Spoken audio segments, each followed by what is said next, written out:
আজকে ভেবেছি চুলটা কেটেই ফেলবো, তাই চলে এসেছি পার্লারে। আমার আবার পার্লারে আসতে গেলে টাকাও লাগে না, বিনা পয়সাতেই সব হয়ে যায়, কারণ পার্লারটা তো আমার নিজের দিদির। যাই হোক, এইখানে আমি বসে গেছি চুল কাটতে। না বেশি চুল কাটবো না, একটু জাস্ট ট্রিম করতেই এসেছিলাম, তাই তোমাদের প্রথমে ভালো মতো দেখিয়ে দিলাম প্রথমে আমার লেন্থটা কিরকম ছিল না ছিল।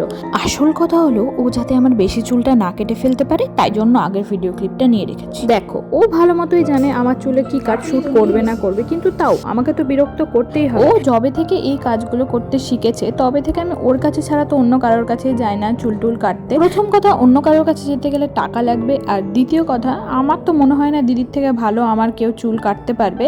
আর 3 নম্বর কথা হচ্ছে, আমার বাড়ি থেকে বেরোতেই বিরক্ত লাগে। যেখানে আমার বাড়ি বসে বসেই সব হয়ে যাচ্ছে, সেখানে কেনই বা আমি বাইরে যাব। আর তাছাড়া এসব করতে করতে ওর উপর যে আমি হুকুম জারি করি, সেটা তো আর বাইরের পার্লারে গিয়ে কারোর উপর করতে পারবো না, তাই না? তাছাড়া আমার খুব ভালো লাগে দিদিকে বিরক্ত করতে।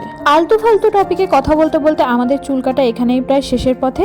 তো এই হচ্ছে ফাইনাল লুক। তোমরা জানিও তোমাদের কেমন লাগলো না লাগলো। আর হ্যাঁ, একদম আমাকে জিজ্ঞেস করবে না কি কাট কেটেছি না কেটেছি, আমি অত সব জানি না, ওসব দিদি জানে। আমার মুখে যা শ্যুট করবে এরকম কিছু একটা আমি কেটে দিতে বলেছিলাম।